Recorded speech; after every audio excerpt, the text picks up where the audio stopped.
Assalamualaikum warahmatullahi wabarakatuh. Alhamdulillah rabbil alamin. Wassalatu wassalamu ala asrafil anbiya'i wal mursalin nabiyina Muhammadin wa ala alihi wa ashabihi wa man tabi'ahum bi ihsanin ila yaumiddin, amma ba'd. Jamaah sekalian yang dimuliakan Allah Subhanahu wa taala, dalam pertemuan ini saya ingin menyampaikan konteksnya lebih kepada Ramadan membangun karakter. Kenapa kemudian Ramadan membangun karakter? Karena jamaah sekalian, semua ibadah, seluruh aktivitas ibadah yang Allah perintahkan kepada kita, pasti kan, dia outputnya adalah terbangunnya akhlak, ya, terbangunnya karakter. Semua ibadah, kan, bukan hanya puasa, sholat, zakat, haji, itu yang dibangun adalah akhlak. Gitu. Sehingga kalau kita bicara tentang tujuan atau output dari ibadah itu adalah terbentuknya akhlak mulia.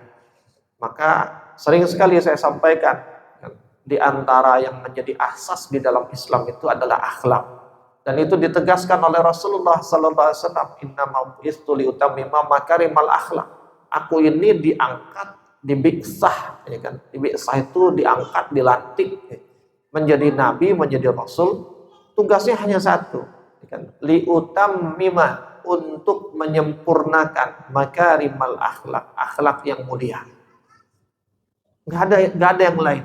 Ya, tujuannya nggak ada yang lain. Ya. Tapi bagaimana menyempurnakan akhlak mulia itu? Nah, nanti ada perangkat-perangkatnya. Di antara perangkat itu ada nanti ibadah. Sehingga ibadah itu pasti dalam rangka untuk membangun akhlak.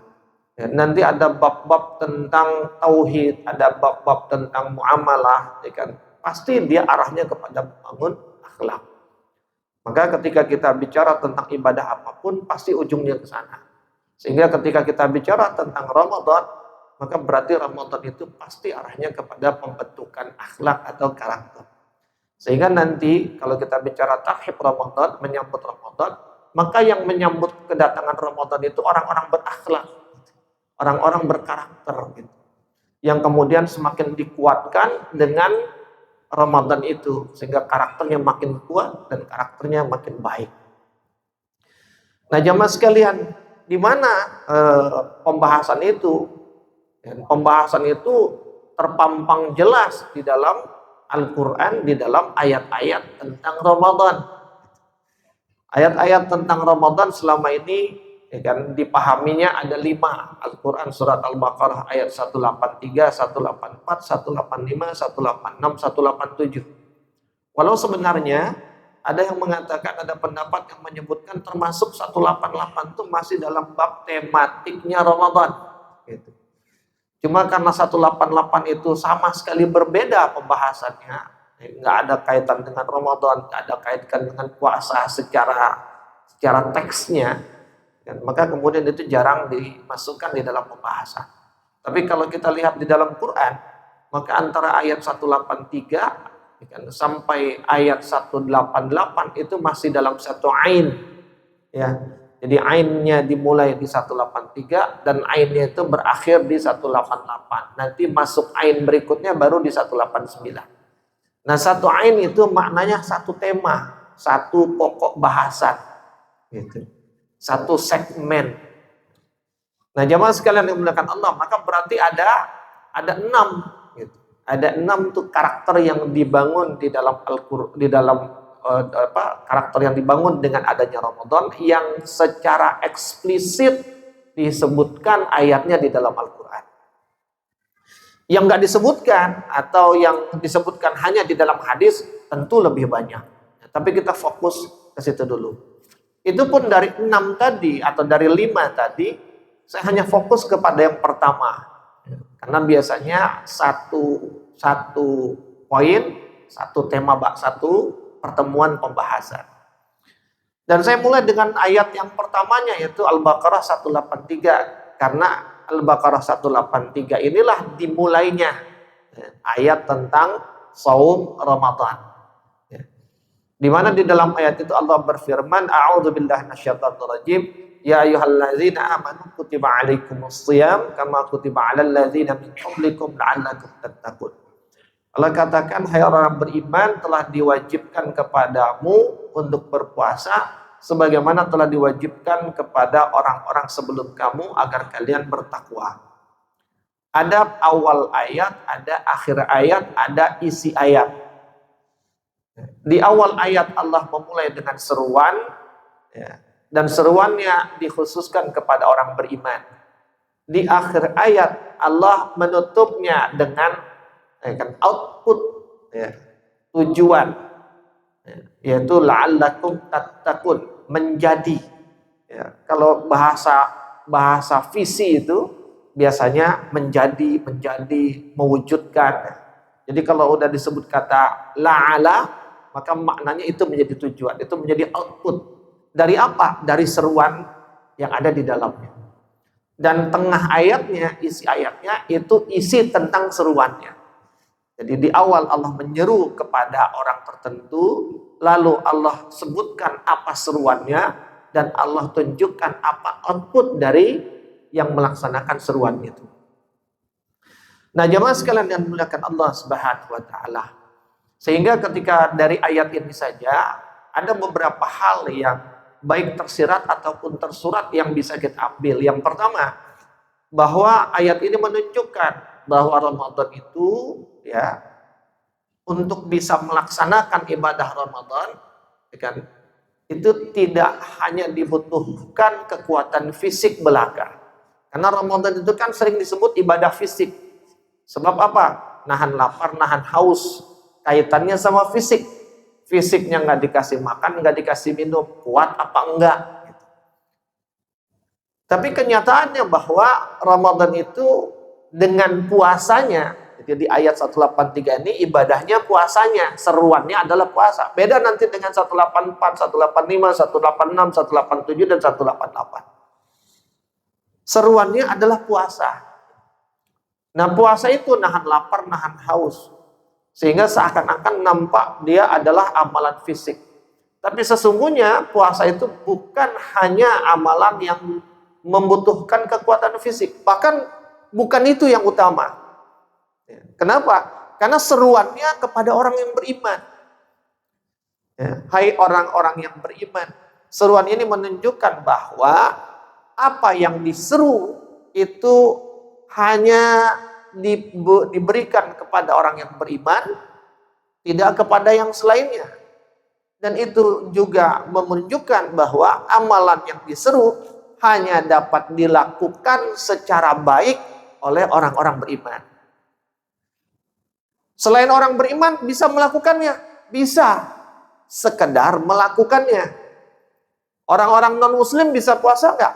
Bisa, karena mereka juga punya puasa. Tapi apakah kemudian bisa berpuasa sebagaimana puasa Ramadan yang dituntut dan dituntun oleh Allah dan Rasulnya? Jawabannya tidak. Gitu. Kenapa? Karena bukan hanya fisik. Mereka punya fisik yang kuat. Tapi mereka tidak punya iman Islam untuk melakukannya.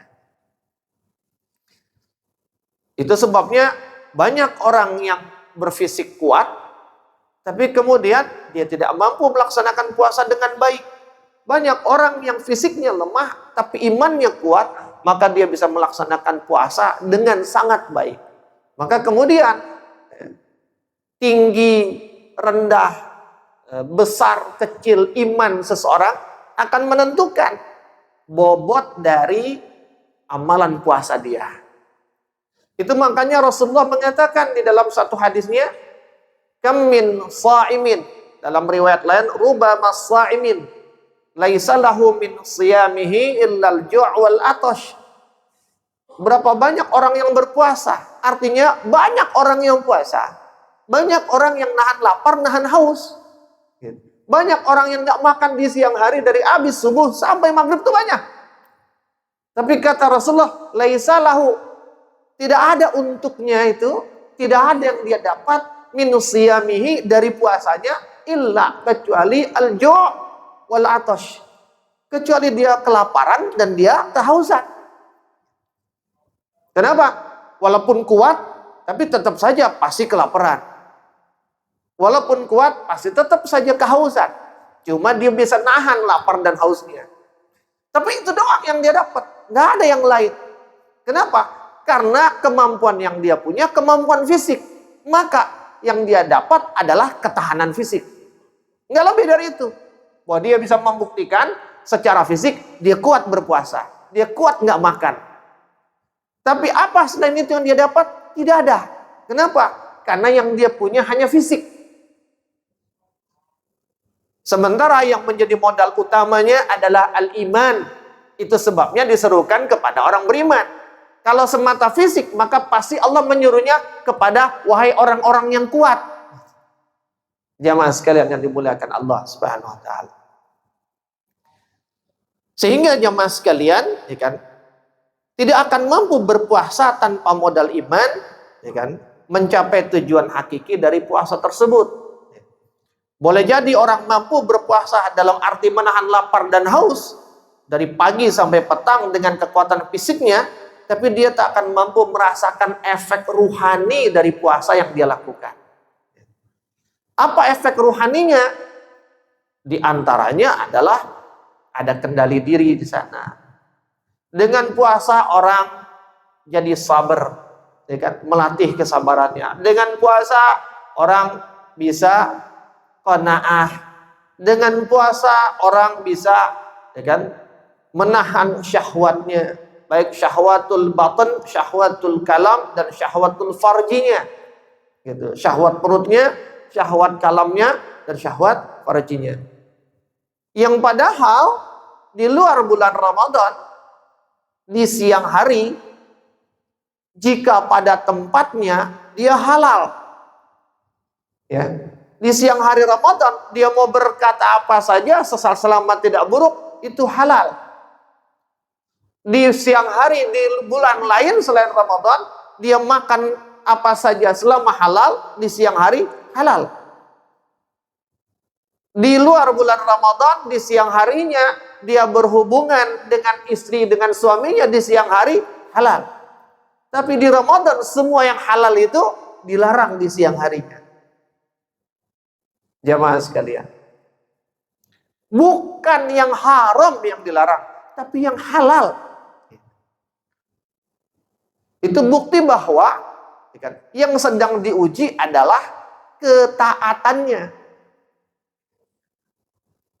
Karena taat itu bukan mengerjakan apa, tapi taat itu adalah mengerjakan apa yang diperintah dan meninggalkan apa yang dilarang. Jadi walaupun menurut orang lain itu baik, tapi kalau Tuhannya melarang, dia tidak akan lakukan. Itu namanya taat. Jamaah sekalian. Sehingga kalau ada orang bilang, kenapa kita harus haji pakai muter-muterin batu hitam kotak itu? Nggak ada yang lain, karena Allah suruhnya begitu. Kalau Allah nggak suruh itu, kita nggak akan lakukan. Kenapa kemudian harus cium Hajar Aswad? Karena Nabi nyontohinnya begitu.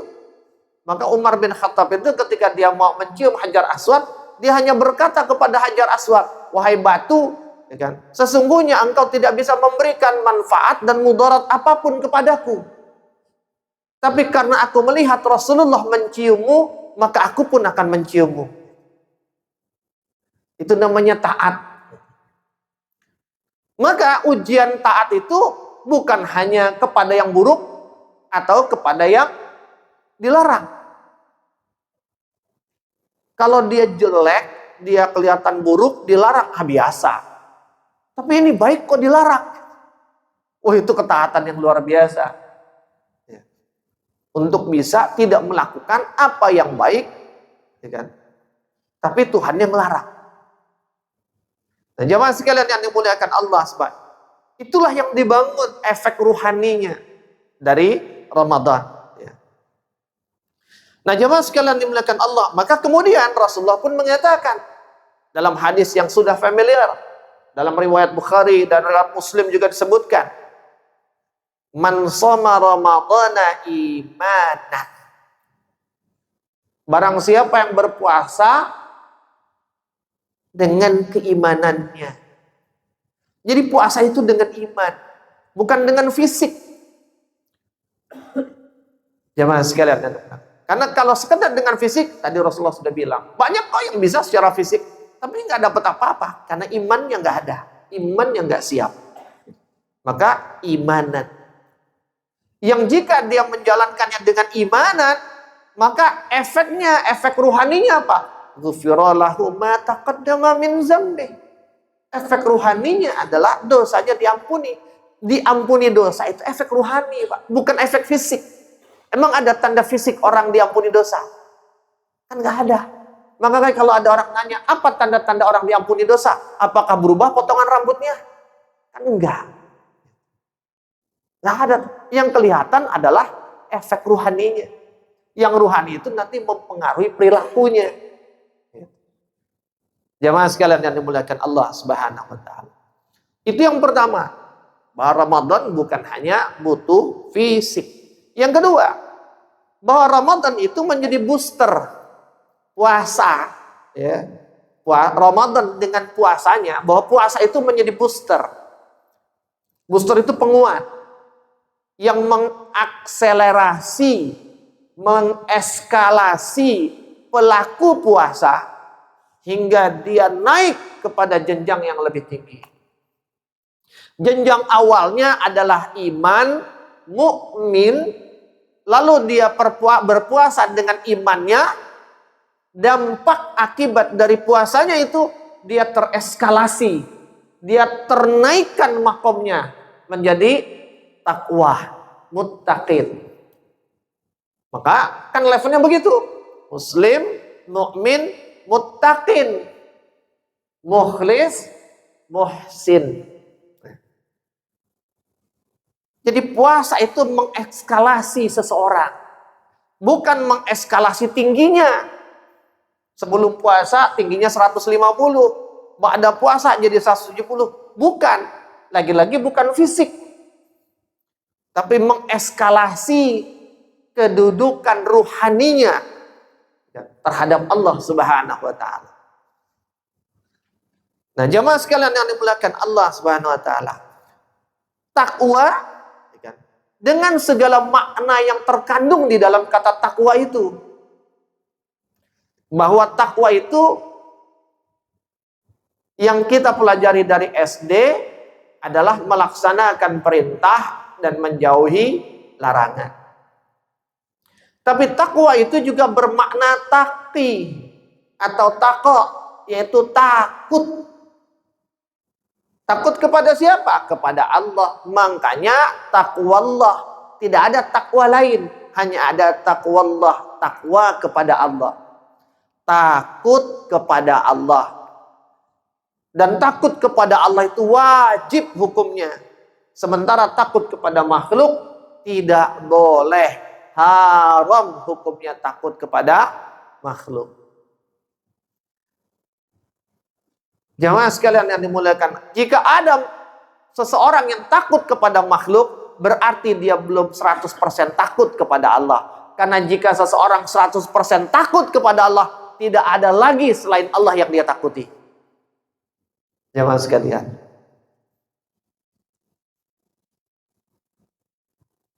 Dan orang ketika takut, pasti dia akan patuh.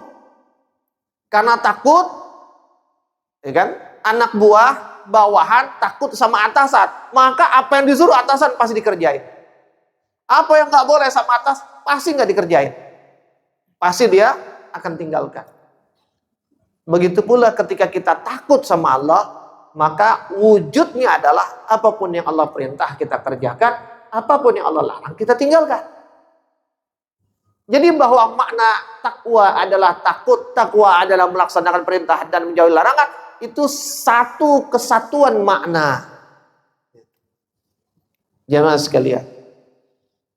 Dan orang ketika takut, jamaah sekalian, siapa yang takut, maka dia pasti akan berhati-hati.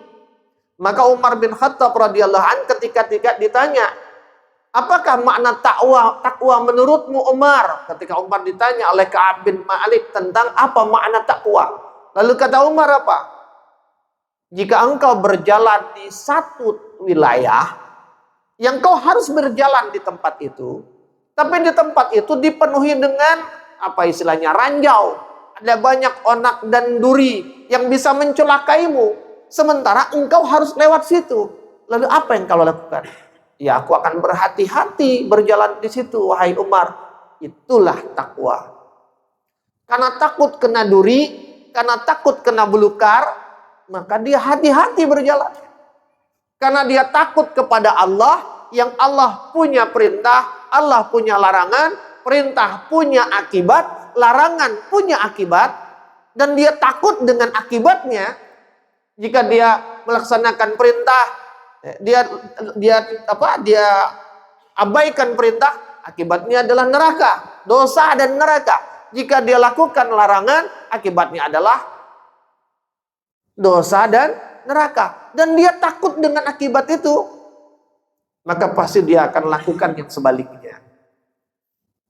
Yang diperintah dia akan kerjakan, sehingga dia nggak sampai berdosa dan nggak sampai ke neraka. Begitu pula dengan larangan, dia akan tinggalkan. Maka orang yang takut, dia pasti akan berhati-hati. Kalau ada orang tidak berhati-hati, itu menunjukkan dia masih belum takut. Nah jemaah sekalian, maka ketika kita bicara takwa, maka di dalam takwa itu pasti ada wara. Orang yang bertakwa pasti dia punya wara, kehati-hatian, sikap hati-hati, itu namanya wara. Nah ketika kita bicara tentang kehati-hatian, sikap hati-hati jemaah sekalian, maka hati-hati itu ada dua sisi. Seperti pedang, ada dua sisinya. Yang pertama, hati-hati terhadap perkara kebaikan. Dan yang kedua, hati-hati terhadap perkara yang buruk. Hati-hati terhadap perkara yang baik, dalam bab ini adalah ibadah, akan membuat dia disiplin. Kenapa? Karena ibadah itu atau kebaikan itu pastilah sesuatu yang diharapkan, yang diinginkan. Dan tidak ada orang mengharapkan, menginginkan sesuatu kecuali dengan hasil yang terbaik. Sementara untuk sampai kepada hasil terbaik, dia harus disiplin dalam melakukannya. Jamaah sekalian, maka ketika dia sholat, dia hati-hati, dia disiplin dengan sholatnya. Ketika dia puasa, dia disiplin dengan puasanya. Ketika tolabul ilmi, menuntut ilmu, dia akan disiplin dalam menuntut ilmu. Jamaah sekalian yang dimuliakan Allah Subhanahu wa taala. Karena apa? Karena kedisiplinan itu tidak membuahkan kecuali hasil yang baik.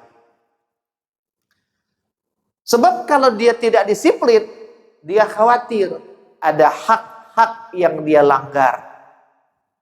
Entah itu hak-hak Allah, kalau nggak disiplin dengan sholatnya, maka berarti ada hak Allah yang dilanggar.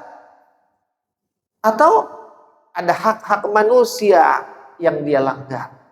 Orang yang takwa, dia hati-hati, dia takut melanggar hak Allah dan melanggar hak manusia. Dan karena itulah dia disiplin. Mau sholat, mau Jumatan, pastikan HP-nya mati, tersilent, tidak dibaca-baca lagi, apalagi udah siap nungguin khutbah. Karena apa? Karena satu, hak Allah dilanggar. Yang kedua, hak manusia lain dilanggar. Kalau tahu-tahu bunyi, ganggu orang. Lagi dengerin khutbah, kemudian dia buka HP, sebelahnya boleh jadi, ini orang ngapain sih? Ketika dia berkomentar, ini orang ngapain sih? Ganggu kekhusyuan dia kan. Ada hak yang dilanggar. Jamaah sekalian yang dimuliakan Allah Subhanahu wa taala. Sehingga ya kan, takwa itu dapat dimaknai dengan tumbuhnya sikap disiplin terhadap hukum Allah, disiplin terhadap perintah dan larangan Allah, dan disiplin dalam taat kepada Allah. Jadi takwa bedanya dengan iman. Kalau iman itu taat dia lakukan, tapi kalau takwa dia bukan sekedar melakukan, tapi dia disiplin dalam melakukan. disiplin dalam penunaian. Dalam bab sholat, orang beriman sholat zuhur, walaupun udah mau asar, tapi dia beriman. Buktinya apa? Dia taat, dia kerjakan sholat, dia nggak tinggalkan, walaupun menjelang asar. Tapi orang yang muttaqin, dia bukan sekedar ngerjain sholat, tapi dia laksanakan sholat itu dengan disiplin di awal waktu, berjamaah, dengan persiapan yang baik, dengan fadilah-fadilah yang diberikan, ditunjukkan di dalam Islam, itu semua dilakukan oleh dia. Jamaah sekalian, itu contoh. Ya. Jadi disiplin dalam taatnya, bukan sekedar taat. Yang kedua, hati-hati dalam perkara yang buruk atau maksiat. Orang yang hati-hati dalam perkara yang maksiat, maka yang muncul dua. Satu, sikap introspektif, dan yang kedua, sikap korektif. Mohon maaf, ya, jika ada yang memang harus bekerja, ya, silahkan untuk mau kembali bekerja, tafadhal, silahkan. Ya kan? Jadi jangan sampai menghambat, ya kan? Tapi jika ada yang mau terus juga nggak apa-apa, ya. Jadi karena saya belum selesai, mohon sana jam ya. Tapi insya Allah nggak akan sampai 1:30 kok, insya Allah, mudah-mudahan ya. Orang ketika dia hati-hati dengan keburukan itu kan pasti sesuatu yang tidak diinginkan, ya, sesuatu yang tidak diharapkan. Maka apa? Dia nggak mau terjadi. Tapi kadang-kadang sesuatu yang dia nggak mau terjadi bisa terjadi juga. Maka apa? Sesuatu yang tidak diharapkan, tidak diinginkan, jika terjadi juga, orang yang tidak mengharapkan keburukan itu terjadi, dan ketika keburukan itu terjadi, pasti akan dievaluasi. Kenapa bisa terjadi? Kenapa? Karena dia nggak suka. Tapi kenapa terjadi? Pasti dia akan evaluasi. Nah, sikap evaluatif itulah yang disebut dengan introspektif. Jamaah sekalian. Maka ketika kita bicara sikap introspektif, itu ada 3 maknanya. Yang pertama, orang yang introspektif, dia akan mengevaluasi kesalahan yang sudah dilakukan, walaupun dia tidak menginginkannya, tapi dia akan evaluasi. Ini kenapa saya kerjain ya? Kok bisa terjadi? Dia akan mengevaluasi. Tapi bukan cuma sekedar mengevaluasi. Mengevaluasi itu dalam arti memuhasabahi. Ya. Tapi orang introspektif, dia juga melakukan yang namanya permohonan ampunan. Wah, bukan sekedar, ini kena ya Allah, kenapa saya kerjain? Dia evaluasi kenapa dikerjain, tapi dia sadar, itu sudah dia kerjain. Dan karena itu sudah dia kerjain, karena itu buruk, dia sadar itu berdosa. Dan kalau dia sadar itu berdosa, maka dia akan membersihkannya. Maka membersihkannya, dia akan minta ampun. Jadi bukan cuma sekedar mengevaluasi, bukan sekedar memuhasabahi, menyesali, tapi minta ampun karena udah kadung kejadian. Mengevaluasi tidak bisa menghilangkan apa yang sudah terjadi, tapi efek yang sudah terjadi bisa dihilangkan dengan permohonan ampunan. Dan yang ketiga, orang yang introspektif, kemudian dia akan menghentikan kesalahan itu. Kenapa? Karena dia sudah mengevaluasi, ini buruk, saya lalai sehingga terkerjakan. Lalu kesadaran itu membuat dia minta ampun. Ketika dia minta ampun, maka pasti jangan sampai kejadian lagi. Supaya jangan sampai kejadian lagi, mulai hari ini saya nggak akan lakukan lagi. Dia akan berhenti. Dan orang yang introspektif itu jelas sekali Allah rinci di dalam surah Ali Imran ayat 135. Jamaah sekalian, apa kata Allah? Walladzina idza fa'alu fahishatan aw zalamu anfusahum dzakarullah fastaghfaru li dzunubihim wa may yaghfiru dzunuba illallah wa lam yusirru ala ma fa'alu wa hum ya'lamun. Ini ayat 135 sambungan dari ayat 133 dan 134. Lagi ngomongin siapa ini? Kan disebut wallazina iza fa'alu, dan orang-orang yang jika melakukan. Orang-orang yang dimaksud di sini siapa? Wallazi ini lagi menyebutkan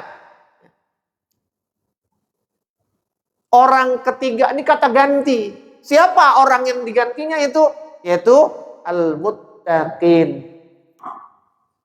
Karena di ayat 133 Allah lagi ngomongin orang bertakwa. Wasari'u ila maghfiratin min rabbikum wa jannatin arduhas samawati wal ardi uiddat lil muttaqin. Siapa muttaqin? Dijelaskan bahwa muttaqin itu di ayat 134. Allazina yunfiquna fis sarra wad dharra wal kadhimina al ghaiza wal 'afina 'anil nas wallahu yuhibbus muhsinin. Lalu siapa lagi orang bertakwa? Wallazina iza fa'alu fahishatan aw. Jadi ini lagi nyebutin tentang siapa orang bertakwa. Jadi bahkan orang bertakwa kata Allah, iza fa'alu fahishatan. Orang bertakwa itu bisa loh berbuat fahisyah dan berbuat zalim. Gitu. Tapi, ya kan, dilakukannya, terjadinya bukan karena kesengajaan, tapi karena khilaf.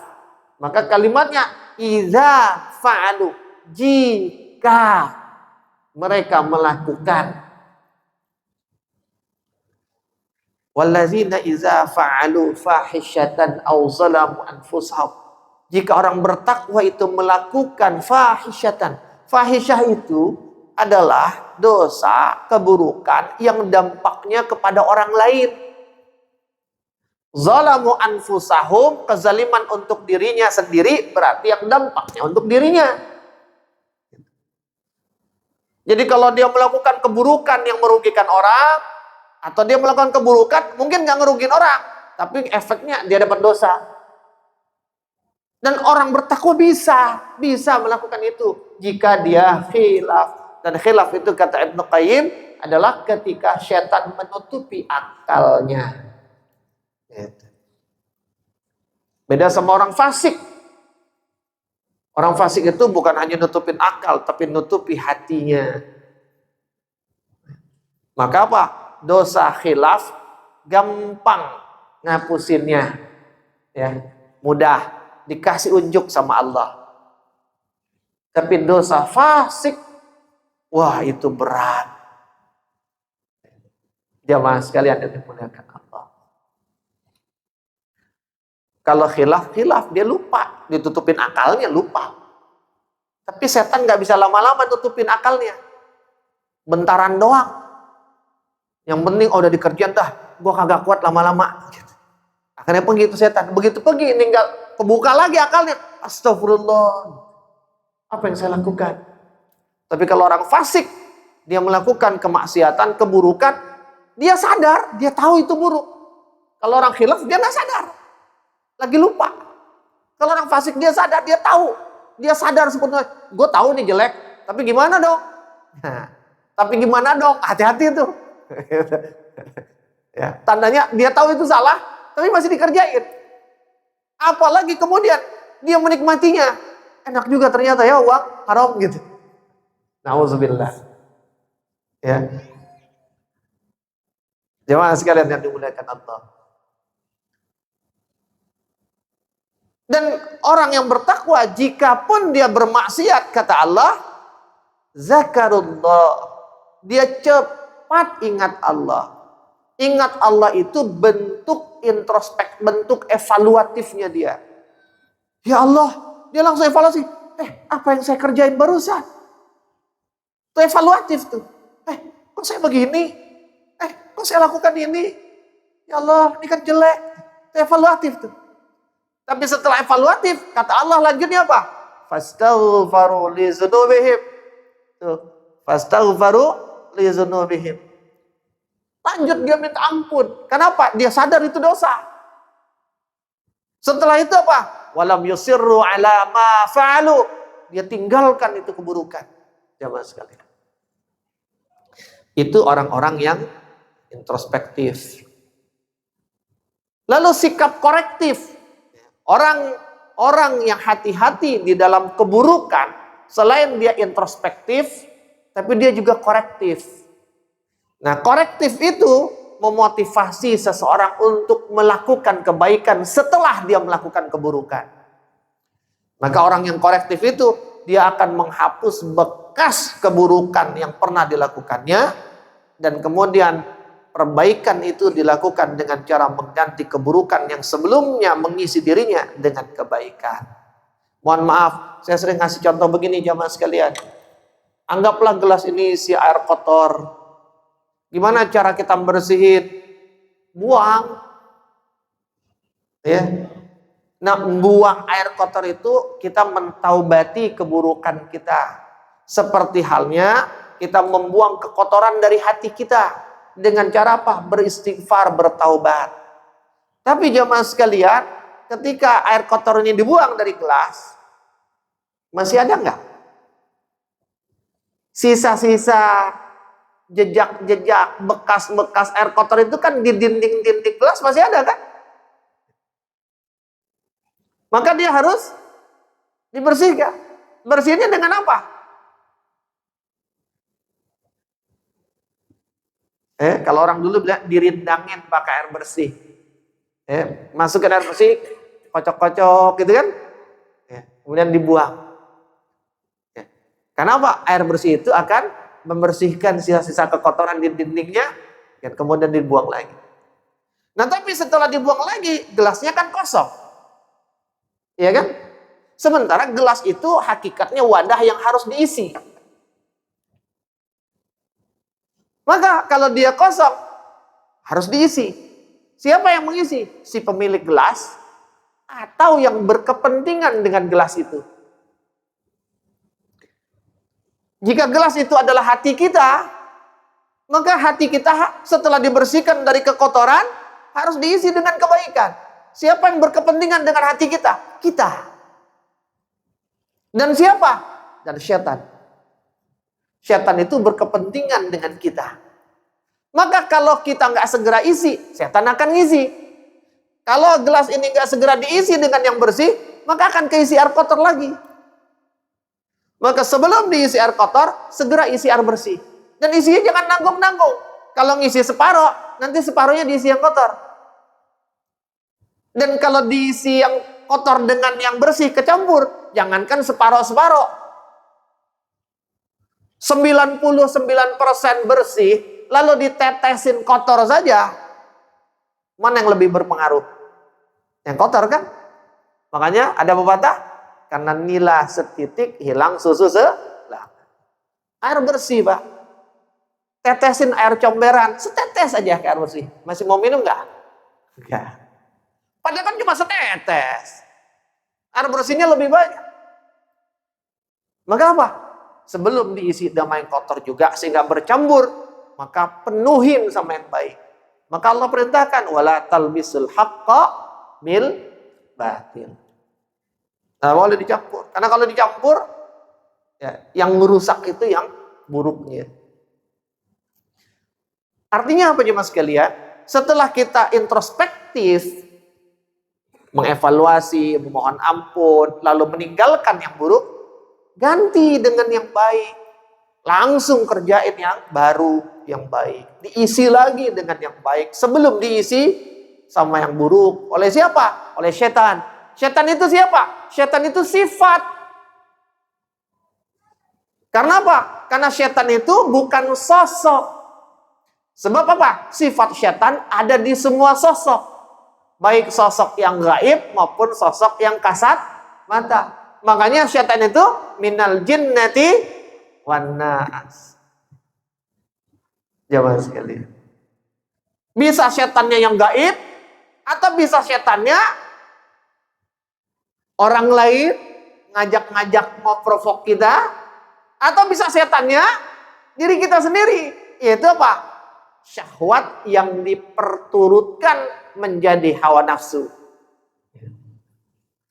Jemaah sekalian. Dan maka kemudian di surat Hud ayat 114 Allah mengatakan innal hasanati yuzhibnas sayyiat. Sesungguhnya kebaikan itu akan menghapuskan keburukan.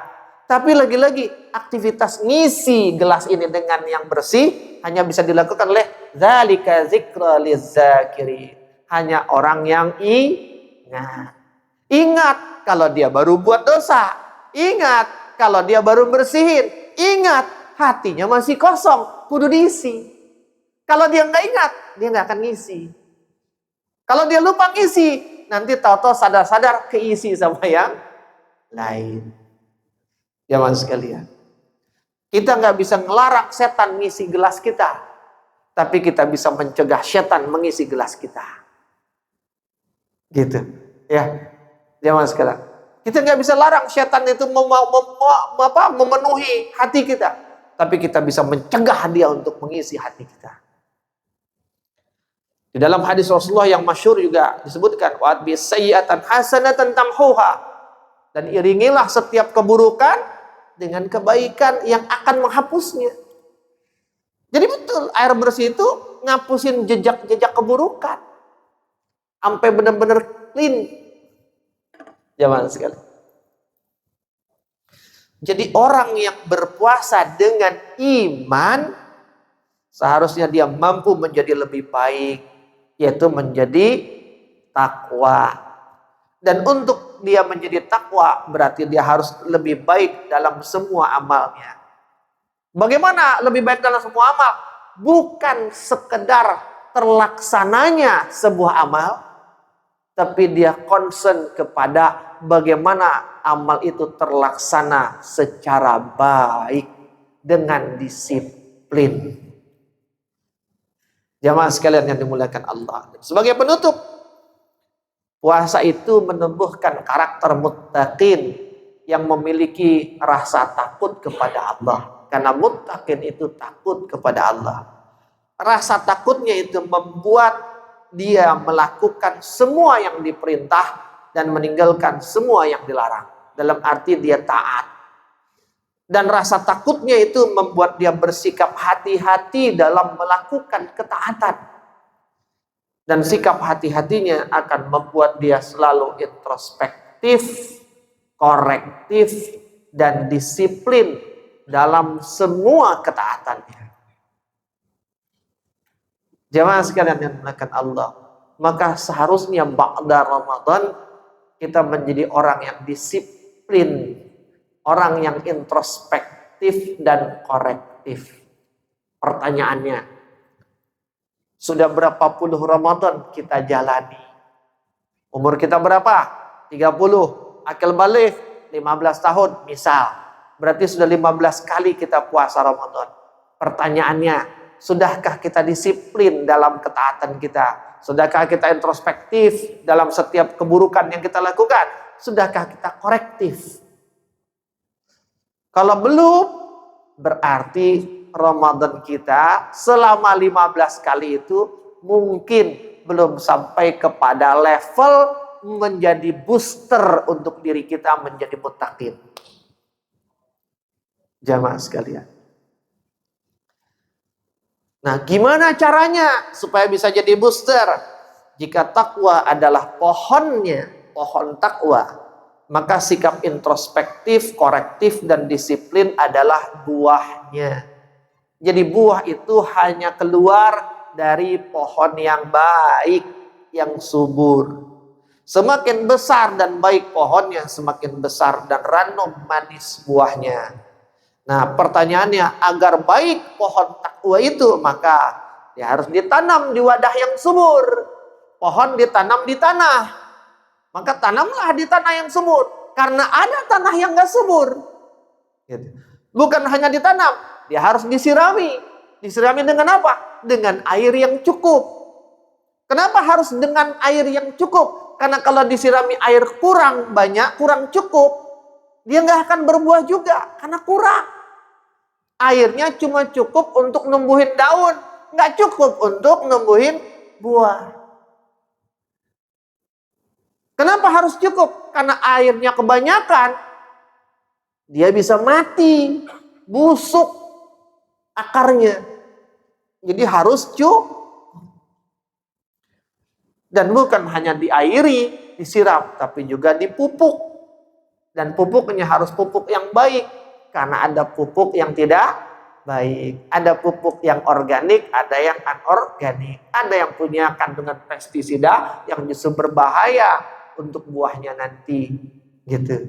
Ada orang yang puasa, sholat, disiplin. Tapi ternyata kedisiplinan, kebaikan puasa dan sholatnya membuat dia jadi sombong. Nah itu tuh, ibarat pohon dikasih pestisida. Berbuah gede, tapi buahnya punya efek negatif. Begitu pula jika ingin pohon takwa kita tumbuh dengan baik, maka dia harus ditanam di dalam iman yang baik. Karena kita mau takwa nih, kan modalnya tadi iman. Jadi wadah untuk tumbuh takwa, benih takwa itu ditanamnya di wadah iman. Maka apa? Semakin baik iman kita, semakin subur tuh pohon takwanya. Maka supaya takwa kita sampai di Ramadan nanti, imannya dibaikin dari sekarang supaya dia efektif buat nanem. Gitu. Banyak ya kan imannya nggak cukup efektif buat bikin takwa itu subur. Tumbuh sih tumbuh, tapi bonsai sedikit kecil. Ya. Lalu disirami dengan amal, bukan sekedar amal, amal yang ihsan. Karena ada banyak amal, ya, tapi bukan sekedar amal, harus amal yang ihsan. Ada amal, tapi amalnya sombong. Ada amal, tapi amalnya buruk. Ada amal, amalnya salah, dan lain sebagainya. Gitu. Lalu diberi pupuk. Apa pupuknya? Zikrullah. Gitu. Dipupuki dengan pupuk yang baik, dengan pupuk yang banyak. Dan zikrullah itu tuntunannya makin baik zikir ketika dia makin banyak. Kenapa? Makanya disebut zikran katsiran. Perbanyak zikir. Jamaah sekalian. Maka introspeksi diri menjadi kebiasaan, mengganti keburukan dengan kebaikan menjadi keniscayaan, disiplin dalam setiap amal menjadi tuntunan. Inilah Ramadan yang sesungguhnya, karena dia mengubah mukmin menjadi muttaqin. Yang muttaqin itu selalu introspektif, korektif, dan disiplin. Wallahu a'lam bishawab. Seperti saya bilang, nggak sampai 1:30. Karena 1:30 itu jam 1:30, sekarang baru 1:28. Jadi mohon maaf kalau jadi kelamaan, mohon maaf sekali. Mudah-mudahan ini bisa jadi pengantar yang baik ya, untuk kita. Oh iya, bikin aware dengan Ramadan. Gitu. Yuk siapin, ya, siapin kita yang akan menyambut Ramadan dengan kapasitas yang terbaik, sehingga keluar Ramadan betul-betul kita mengalami proses transformasi, ya kan, reformasi diri. Ya, dari saya sekian. Assalamualaikum warahmatullahi wabarakatuh.